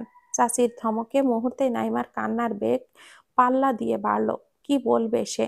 পরিস্থিতি এমন ছিল, তার করণীয়, তাই সে ঠাহর করতে পারছিল না। চাচি আপাতত তার দিকে ধ্যান দিল না, বরং চাচাকে ডেকে সব বলল। সব শোনার পরে চাচা সিদ্ধান্ত নিলেন যে তারা প্রথমে অফিসে গিয়ে অনিকের খোঁজ নিবে, তারপর দরকার পড়লে পুলিশের কাছে যাবে। পরিকল্পনা অনুযায়ী তারা বের হওয়ার প্রস্তুতি নিতেই সদর দরজা দিয়ে আনিক প্রবেশ করে তার পিছু পিছু অঙ্কিতাও আসে। সবাই আনিককে দেখে খুশি হলো, তার সাথে এক অপরিচিত রমণীকে দেখে বেশ অবাকই হলো বটে। কি গো, তোমরা এত রাতে এমন কইরা কই যাও? কিছু হইছে কি? তুই এই কথা জিজ্ঞাস? তোর কারণেই তো বের হইতেছিলাম, রাত প্রায় শেষের দিকে। এখন বাড়িতে আইলি কে? বউ কত টেনশনে পড়িয়া গেছিল, মনে আছে তোর? এত রাত হলো, কে বাড়িতে আইতে বলতো? বলতেছি, সব বলতেছি। আগে ঘরে চলো সবাই, অনেক রাত বাইরে না দাঁড়িয়ে ভেতরে বসি, পরে কথা কই। অনেকের কথায় সবাই সায় জানিয়ে ঘরের ভেতরে প্রবেশ করলো। নাইমা দ্রুত পানি নিয়ে আসলে আনিক আর অঙ্কিতা পানি পান করে নিল। অনেক কিছু বলবে তার পূর্বেই নাইমা বলে ওঠে, এবার কও, তোমার বাড়িতে আইতে এত দেরি হইল কেন? আর লগে উনি? বাড়িতে প্রবেশের পর থেকেই নাইমার দৃষ্টি অঙ্কিতার দিকেই স্থির। এতক্ষণ স্বামীর মুখ থেকে সব শুনবে বলে নীরব থাকলেও নিজের জানার কৌতূহল না দমাতে পেরেই জিজ্ঞাসা করেই ফেলল। আনিক কিছু বলবে তার পূর্বেই অঙ্কিতা বেশ ঠাট্টা সুরেই বলল, নারী মন সর্বদাই স্বামীর শঙ্কায় শঙ্কিত, না জানি স্বামী কখন হয়ে পড়ে পরনারীতে আসক্ত। কথাটি বলে হাসি হাসি মুখ নিয়ে অঙ্কিতা নাইমার দিকে তাকায়। বেচারি মুখটা ফাটা বেলুনের ন্যায় চুপসে গেছে। আর বেচারি নাইমা, সে বেচারি তো বেকুব হয়ে চলে গেছে। আসলেই স্বামীর সাথে অন্য মেয়েকে দেখে তার আত্মা কাঁপতেছে, কিন্তু এই মেয়ে কিভাবে জানলো তার মনে কি চলছে? অঙ্কিতা নাইমার মনের অবস্থা বুঝতে পেরে মুচকি হেসে বলল, মনোরোগ বিশেষজ্ঞ আমি, মানুষের মনের অবস্থা ধরে ফেলার বিদ্যা আছে আমার। তার উপরে আপনার হাবভাবে আপনার মনোভাব আমি কেন, যে কেউই ধরে ফেলতে পারবে। নাইমা মুখে একটা বোকা বোকা হাসি ফুটিয়ে তোলে। বেচারি ধরা খেয়ে বেশ লজ্জায় পড়ে গেছে। এত সবের মাঝে মূল কথাটাই জানা হচ্ছে না, তাই চাচা বলে উঠল, এটি তো হইবই, কিন্তু আগে আনিক একলা, তুই এত রাতে বাড়ি আইলি কে? অতঃপর আনিক এক দফা অঙ্কিতার দিকে তাকিয়ে দৃষ্টি নিবদ্ধ করে ঘটনার আকস্মিক বর্ণনা করল। মারামারি আর বাবা মায়ের অপমানের ঘটনাটা সে প্রকাশ করেনি নাইমার কষ্টের কথা ভেবে, এবং তার আত্মহত্যার ব্যাপারটাও অঙ্কিতাই বলতে মানা করেছে। বস্তুত অঙ্কিতা সম্পূর্ণ ঘটনা সম্পর্কে অবগত। যাত্রার পুরোটা সময়ে আনিক অঙ্কিতাকে বেশ কিছু খুলে বলেছে। সব শুনে সবাই হতভম্ব হয়ে পড়ে। কি বলবে সেই মুখের ভাষাটুকুন খুঁজে পায় না। মানুষ কতটা নিম্ন পর্যায়ে চলে গেলে নিজের আপন ভাই, যে নিজের সব সুখ বিসর্জন দিয়ে তাকে লালন পালন করলো, তাকে এমন ঘৃণিত অপবাদে কলঙ্কিত করতে পারে? সব বলার পর আনিক মাথাটা একটু ঝাড়া দিলেই তার কপালের ব্যান্ডেজটা নাইমার দৃষ্টিতে পড়ে যায়। কাটা জায়গায় বেশ ওপরে হওয়ায় তাতে ওয়ান টাইম ব্যান্ডেজ করে, তা অতি কৌশলে চুল দিয়ে আড়াল করে রেখেছিল আনিক। বেশ সফল হলেও শেষমেশ ধরা খেলই। নাইমা দৌড়ে আনিকের কাছে গিয়ে তার মাথায় হাত দিয়ে আতঙ্কিত স্বরে বলে উঠল, ওরা তোমারে মারছে না? ইস, অনেক ব্যথা করতেছে, ওষুধ নিয়ে আসো। আর তুমি বসে আসছো কেন? কেন আরাম করবা, আসো। নাইমার কথায় চাচা চাচি ভালোভাবে খেয়াল করতেই তারাও দেখলো আনিকের মাথায় ব্যান্ডেজ। তারাও চিন্তিত হয়ে গেল, কিন্তু কিছু বলবে তার পূর্বেই আনিক বলে, আরে আরে শান্ত হও, আমি ঠিক আছি, তেমন কিছু না, খালি খালি টেনশন কইরো না তো, বসো তোমরা, আমি ঠিক আছি। আজ তাহলে উঠি আনিক সাহেব, 7 দিন পর দেখা হচ্ছে আমার চেম্বারে। এত রাত করে আপনার একা কেমনে? এখন আর রাত নেই, ঘড়িতে দেখুন ভোর 5টা বাজে। আর একলা চলার অভ্যাস আছে আমার, টেনশন নিবেন না। আসি তাহলে, নমস্কার। আচ্ছা চলেন, অন্তত আপনার গাড়ি পর্যন্ত আপনারে পৌঁছাই দেই। অঙ্কিতা মুচকি হেসে সবার থেকে বিদায় নিয়ে আনিকের সাথে বেরিয়ে পড়ে। অঙ্কিতা গাড়িতে উঠতে নিলে আনিক বলে ওঠে, আপনি আজকে আমারে এতগুলো উপকার করছেন যে আপনার কাছে আমি ঋণী হইয়া গেলাম। আপনার ঋণ কেমনে শোধ করুম তা আমার জানা নেই। যদিও আপনার উপকারের সামনে ও শুক্রিয়া শব্দটা কিছুই না, তারপরেও আপনারে অনেক শুক্রিয়া। যা করার, যা ভাবার সব সৃষ্টিকর্তা করেন। আপনি শুধু আমি শুধু তার মর্জি অনুযায়ী কাজ করি। সৃষ্টিকর্তার মর্জি ছিল আপনাকে ভুল পথ থেকে ফেরত আনার, তাই তিনি এনেছেন। আমি তো মাত্র একটা ওসিলা, তাই শুক্রিয়া করলে সৃষ্টিকর্তার করুন, আমার না। আচ্ছা, আজ আসি। আর মনে আছে তো 7 দিন পর আমার চেম্বারে আসবেন? জি জি, মনে আছে। অঙ্কিতা হাসি মুখে গাড়িতে চড়ে বসলো। আর ভাবতে, আসলে পৃথিবীতে যদি 98 জন খারাপ মানুষ থাকে, তো 2 জন ভালো মানুষও আছে অনেকের ভাবনার মাঝে। অঙ্কিতা জানাল দিয়ে মাথা বের করে বলল, আর হ্যাঁ, একা আসবেন না, আপনার স্ত্রীকেও সঙ্গে নিয়ে আসবেন। অনেক কিছু জিজ্ঞাসা করবে, তার পূর্বে অঙ্কিতা পুনরায় বলে ওঠে, কোনো প্রশ্ন করবেন না, যা বললাম তাই করবেন। অতঃপর অঙ্কিতা গাড়ি স্টার্ট দিয়ে চলে গেল। অনেক পুনরায় বাড়ির ভেতরে রওনা দিল। অনেক ঘরে আসলেই চাচা চাচি তাদের আপাতত আরাম করতেই বলছে, নিজেদের ঘরে চলে যায়। তারা চলে গেলে আনিক দরজা বন্ধ করে দেয়। পরপর নাইমা অনিককে উদ্দেশ্য করে বলে, তোমার মাথার আঘাতটা আভিরই করছে তাই না? অনেক পিছু ফিরে দেখে নাইমা অশ্রুসিক্ত নয়নে তার দিকে তাকিয়ে আছে। আনিক সত্যটা বলতে চায় না, কিন্তু কেন জানি তার মিথ্যাও বলতে পারছে না। চোখগুলো জ্বলছে, কেমন জানি অস্থির অস্থির লাগছে তার। তাই কোনো প্রতিক্রিয়া না করে চুপচাপ বিছানায় গা এলিয়ে দিল সে। কিছু ক্ষেত্রে নীরবতাই সব প্রকাশ করে। অনিকের জবাবটাও তার নীরবতার প্রকাশ করে দিয়েছে। নাইমা চুপচাপ অনিকের পাশে বসে তার মাথায় হাত বুলাতে লাগলো। এতক্ষণ নিজেকে আটকে রাখলেও এখন আর পারল না। অনিক নাইমাকে জড়িয়ে ধরে অশ্রু বিসর্জন দিতে লাগলো সে। নাইমা টের পেল ঠিকই, কিন্তু কোনো প্রতিক্রিয়া করলো না। নীরবে তার মাথায় হাত বুলিয়ে দিতে লাগলো। কাঁদুক, মন ভরে কাঁদুক, নিজের ভেতরের কষ্টের পাহাড়টাকে ভেঙে চুরমার করে দিক। ওই সন্ধ্যা হয়ে গেছে, উঠবা না? এখন ওঠো, যাও, আবার রাত্রে ঘুমাইও। ওঠো ওঠো, সন্ধ্যা হয়ে গেছে। আর তুমি আমারে আগে ডাকো নাই কেন? অনেক ধকল গেছে তোমার উপর, আরামের দরকার ছিল, তাই ডাকি নাই। এলা ওঠো, কিছু খায়া লও। অনেক মাথা নেড়ে সাই জানিয়ে বেরিয়ে পড়ে হাত মুখ ধুতে নিতে। অতঃপর কোনো মতে একটু খাবার মুখে দিয়ে তৈরি হয়ে বের হতে লাগলে পথিমধ্যে চাচার সাথে দেখা হয় তার। আরে অনেক বাবা, কই যাস? এই তো আগে যেই সাহেবের দলে দিন মজুরের কাম করতাম, তার কাছেই যাইতেছি, যদি আবার আমারে নিত, নাইলে এই ঢাকা শহরে কাম পাইতে যে বড়ই মুশকিল হইব। তা ঠিক, কিন্তু তোর লগে অন্য একটা কামের মাধ্যমে এর কথা ভাবছিলাম, যদি তোর ভালো মনে হয় তো করিস। কি কাজ? আয়, ঘরে বসে কথা বলি।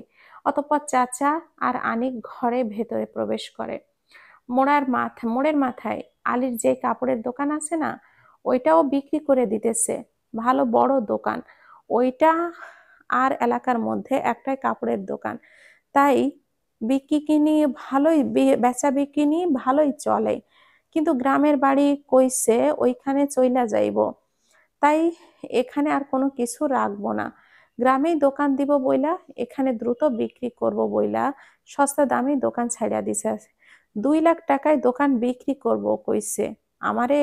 আমরা একটু চেষ্টা করলেই হয়তো একটু কমায় ছাইড়া দিব। এখন দেখ তো তুই নিতে পারিস নাকি, না হলে এই দোকান কমপক্ষে 3 লাখ তো হবেই। দাম তো কমই আছে, কিন্তু আমার যা জমানো আছে তাতে লাখের মতো হইব। আর বাকি 1 লাখ টাকা কেমনে? আমি আর তোর চাচি মিলে 50,000-এর মতো জমাইছি, তোদের লাখ তো হয়েই গেল। এগুলো তুই কি কও? চাচা, তোমাগো টাকা আমি কেমনে নিব? না না, আমি নিতে পারুম না। কেন নিবি না? তুই মনে কর আমার এই টাকাগুলো আমি তোরে ধার দিতেছি। এই টাকার বদলে আজীবন এই বুড়ো বউরিরে নিজের লগে রাখবি। দরকার পড়লে একবেলা খাওয়াবি, তাও রাখবি। এরপর বলবি নিবি না টাকা। আনিকের চোখ জোড়া ভিজে আসলো। এত মায়া করে কেন এই মানুষগুলো তাকে? সে হাসি মুখে মাথা নাড়ালো, যার অর্থ হ্যাঁ।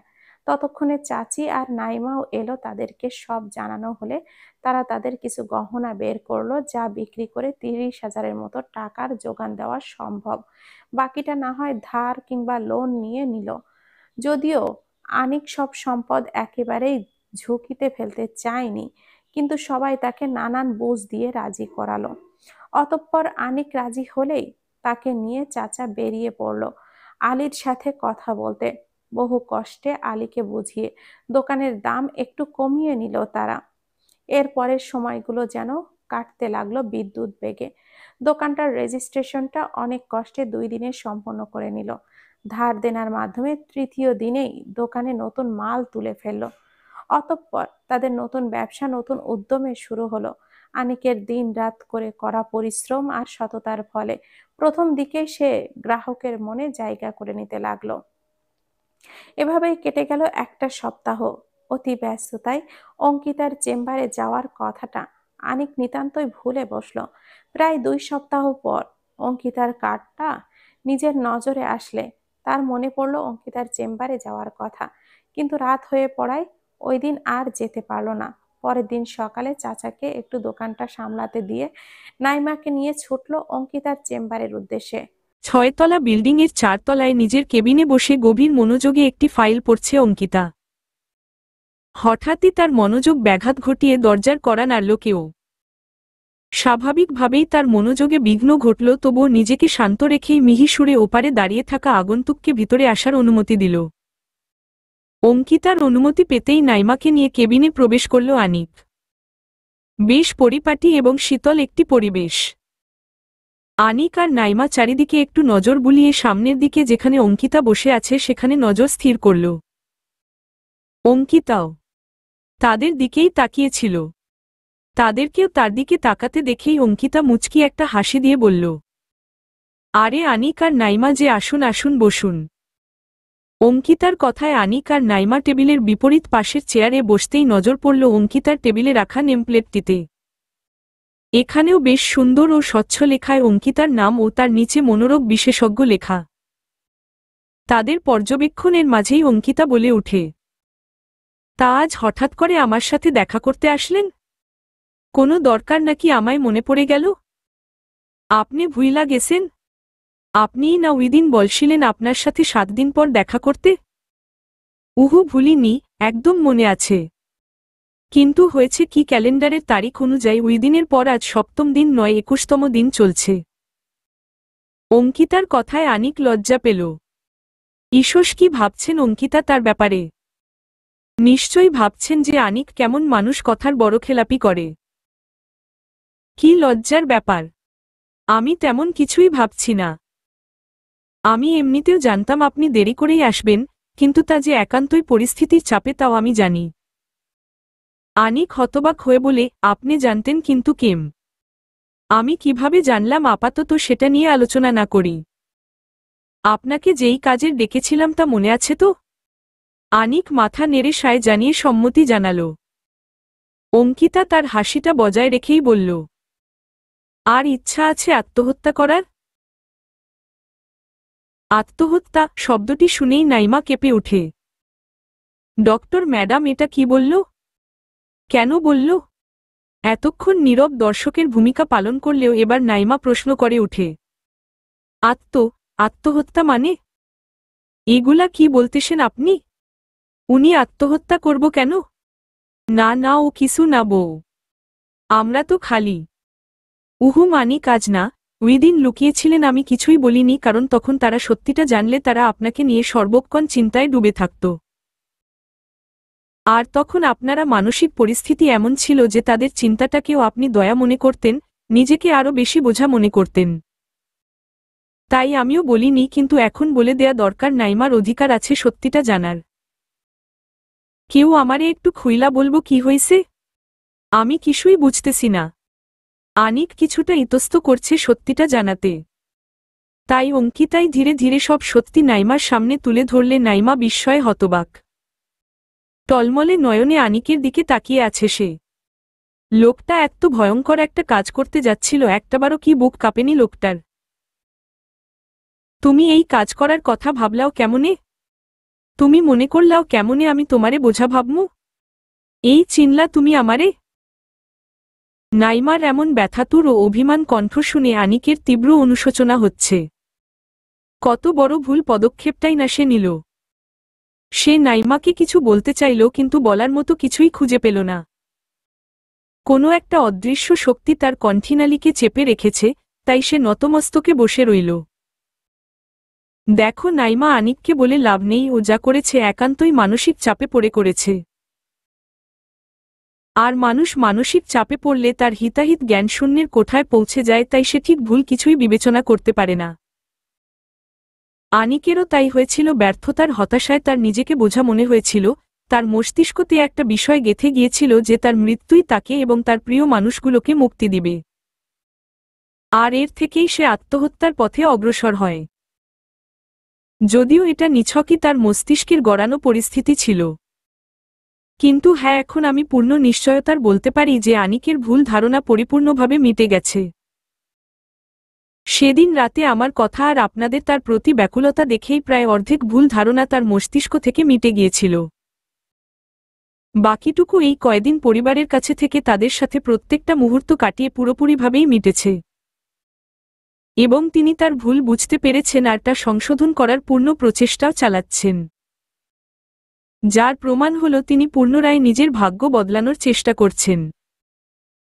এমনকি নিজের পরিবারের জন্য পরিশ্রম করতে করতে সে পুরনো ঘটনাও ভুলে গেছে, তাই তো আমার সাথে দেখা করার কথা নিতান্তই ভুলে বসেছেন। অঙ্কিতার কথা শুনে নাইমা কিছুটা আশ্বস্ত হলেও সে ভয়ঙ্কর রেগে আছে আনিকের উপর।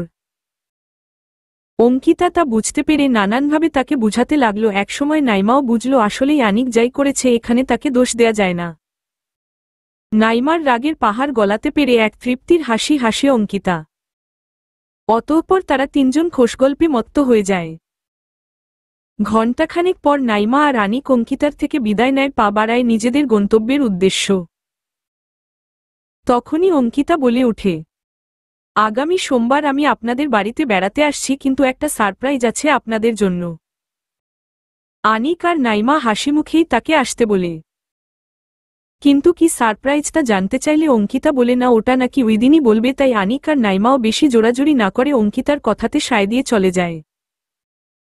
যতটুকু পথ পর্যন্ত তাদের দেখা যায় অঙ্কিতা তাকিয়ে রইল তাদের দিকে। তারা চোখের আড়াল হতেই অঙ্কিতার হাস্যজল মুখটায় ছেয়ে যায় মলিনতার আভা। টেবিলের ড্রয়ার থেকে নিজের বাদামি বর্ণের ডায়েরিটা বের করে। এটা তার ডায়েরি, কম সঙ্গী বেশি। 15তম জন্মদিনে এটা ঠাম্মা থেকে উপহার পেয়েছিল।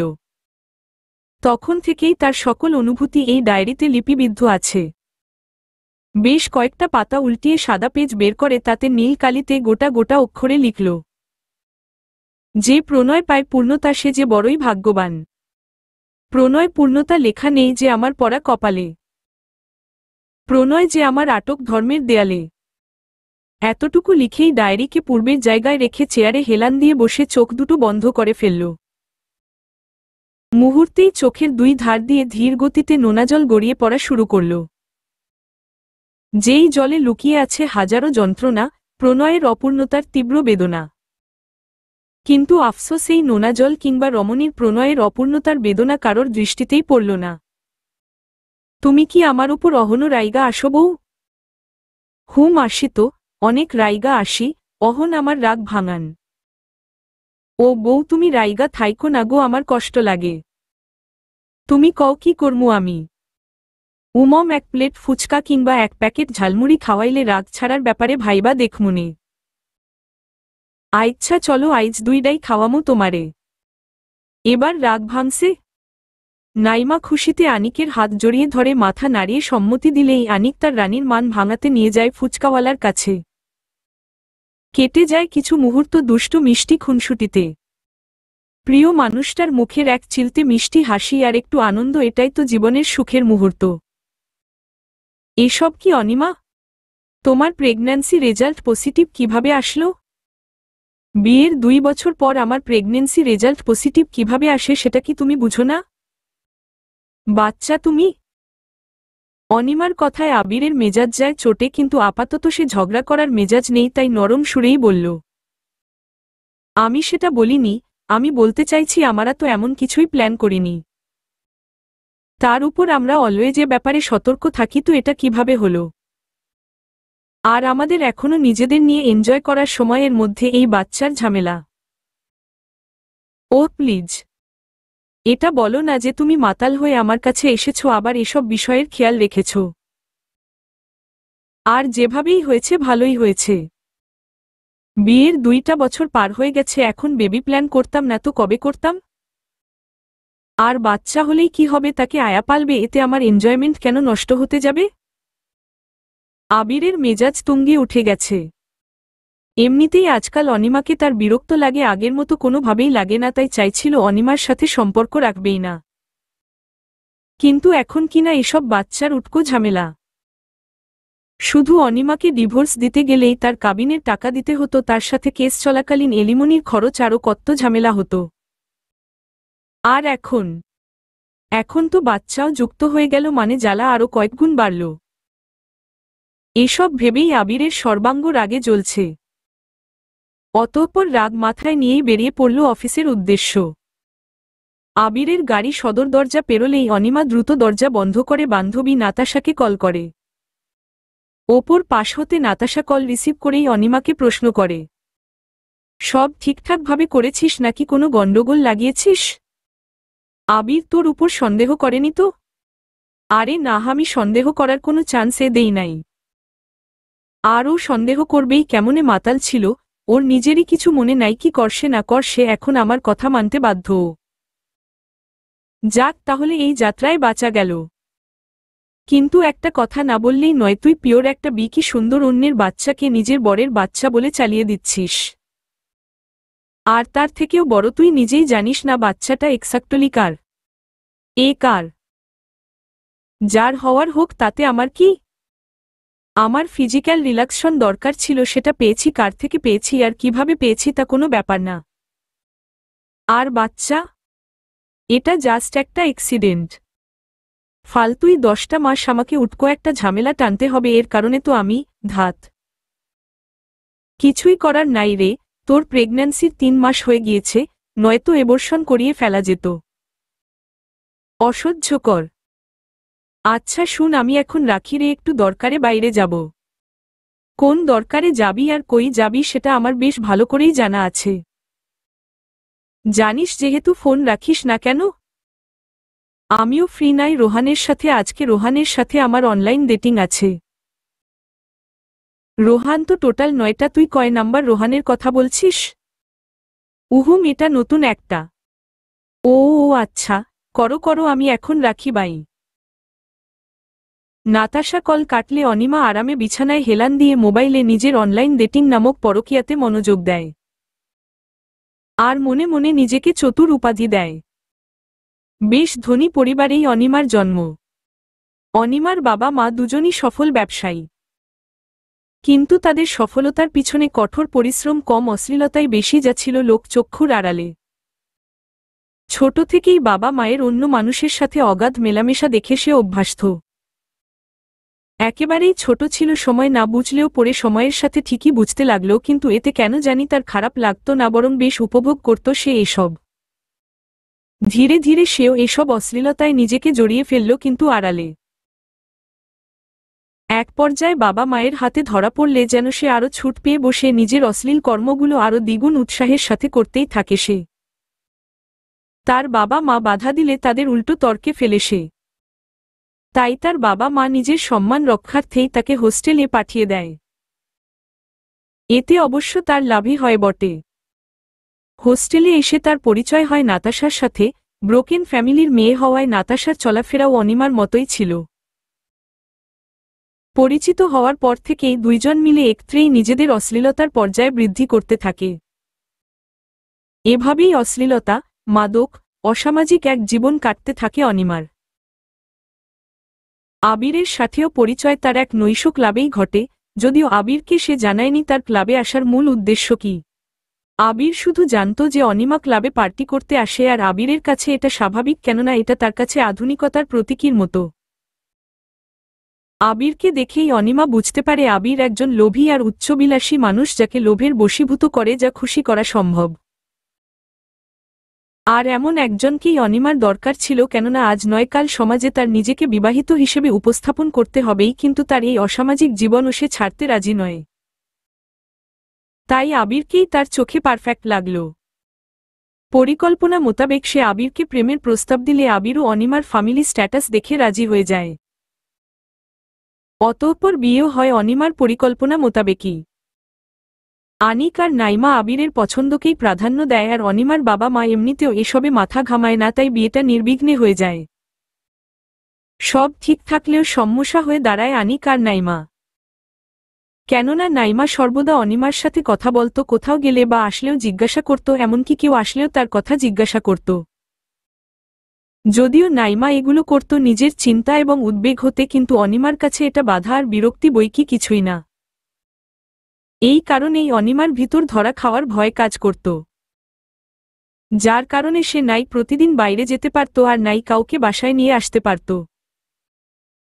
প্রথমে অনিমা অনেক কষ্টে সহ্য করে নিলেও ধীরে ধীরে নিজের অশ্লীল আকাঙ্ক্ষার তাড়নায় অনিমা পাগল হয়ে যেতে লাগে। সে মনে মনে আনিক আর নাইমাকে তাড়ানোর ছক একে ফেলে, কেননা সে বুঝে গিয়েছে এই দুই ব্যক্তি থাকতে তার জঘন্য পরিকল্পনা কোনোদিন সফলতার মুখ দেখবে না। আর ঠিক তার পরিকল্পনা অনুযায়ী আবিরকে সে আনিক আর নাইমার ব্যাপারে ভুল বুঝিয়ে তাদের বিপক্ষে নিতে লাগল। অবশ্য আবিরে নিজেও আনিক আর নাইমাকে দেখতে পারত না, তার স্ট্যাটাস অনুযায়ী যে আনিক আর নাইমা না। অতঃপর পরিকল্পনা অনুযায়ী আনিক আর নাইমাকে বিতাড়িত করা হল। এরপর থেকে বেশ আরামেই নিজের অশ্লীলতা চালাতে থাকল অনিমা। এভাবেই কোনো এক অজানা ব্যক্তির সাথে নেশার ঘোরেই মিলিত হয় সে, যার পরিণামস্বরূপ এই বাচ্চা। যদিও প্রথমে ভয় ছিল আবিরকে কি বলবে, কিন্তু আবিরের মাতলামোর সুযোগে সে নিজেকে রক্ষা করে ফেলে। অবশ্য নাতাশাও কম সাহায্য করেনি, গাইনি ডক্টর হওয়ায় রিপোর্টগুলোতে যতটুকু সাজানো লেগেছে পুরোটাই সে সাজিয়েছে। অফিসে আসার পর থেকেই সবাইকে মেজাজ দেখাচ্ছে আবির। এক কথায় অনিমার রাগ অন্যের উপর ঝাড়ছে। এই তো কিছুক্ষণ আগেই কফি ঠান্ডা থাকায় পিয়নকে মন ইচ্ছামতো ঝাড়ল সে। বস্তুত দোষ তারই ছিল, পিয়ন তাকে গরম কফি দিয়েছিল, সে দেরিতে খাওয়ায় তা ঠান্ডা পেয়েছে। কিন্তু প্রতিবাদ করার কেউ নেই, ক্ষমতার ভয় সবারই আছে। সবাই ভয়ে আজ আবিরের কেবিনের ত্রিসীমানায়ও ঘেঁষছে না। এমন সময় আবিরের কেবিনে প্রবেশের অনুমতি চায় তার সদ্য নিযুক্ত হওয়া পিএ মৌমিতা। সবার সাথে মেজাজ দেখালেও মৌমিতাকে সুন্দরভাবেই ভিতরে আসার অনুমতি দেয় সে। অনুমতি পেতেই ভিতরে ঢুকে পড়ে মৌমিতা। স্যার, আপনার কিছু হয়েছে কি? সকাল থেকেই আপনি একটু রেগে আছেন, আপনি চাইলেই আমার সাথে শেয়ার করতে পারেন স্যার। কথাটুকু বলতে বলতে মৌমিতা আবিরের বেশ কাছেই চলে আসে। আর আবির? সে তো কামনার চোখে মৌমিতাকে পর্যবেক্ষণে ব্যস্ত। কিছুদিন পূর্বেই আবিরের পিএ হিসেবে অফিসে জয়েন দিয়েছে মৌমিতা। রূপে সে যেমন সুন্দরী তেমনি চালচলন তার লাস্যময়ী, যে কোনো পুরুষকে ঘায়েল করার যথেষ্ট ক্ষমতা আছে তার। আর যদি পুরুষ হয় আবিরের মতো, তাহলে তো নিশ্চিত কামনার নেশা জাগবেই। মৌমিতাও কম যায় না। সেও নিজেকে আবিরের সামনে ঠিক এমনভাবেই উপস্থাপন করে যেন আবির তার উপর কামনার দৃষ্টি ফেলে। ব্যাপারটাকে আবিরও বেশ উপভোগ করে থাকে, যেমনটা এই মুহূর্তে করছে। মৌমিতা আবিরের আরও কাছে গিয়ে পুনরায় প্রশ্ন করে, কি হলো স্যার? কথা বলছেন না কেন? আপনার মেজাজ এত খারাপ কেন আজ? কি করব বলুন, আমার জীবনে যে সুখদাতার বড়ই অভাব। কেউ এমন নেই যে আমার দুঃখ কষ্ট ভাগ করে একটু শান্তি দিবে। মৌমিতা এবার আবিরের কোলে বসে বলে, কে বলল নেই? আপনি সঠিক মানুষের কাছে যান, তাহলে সবই আছে। টাকার বিনিময়ে যাদের কাছে যান তারা তো শুধুই শারীরিক তৃপ্তি দিবে, ভালোবেসে কারো কাছে আসুন, সে সবই দিবে। আবির মৌমিতাকে আরও চেপে ধরে বলল, তুমি দেবে নাকি? দেখুন দেই নাকি বলেই মৌমিতা আবিরকে নিয়ে যায় কেবিন সংলগ্ন রুমে, যেটা অফিস কর্তৃক প্রয়োজনে ব্যবহার করতে কিন্তু বর্তমানে ব্যবহৃত হচ্ছে কোনো অশ্লীল ইচ্ছা সম্পাদনে।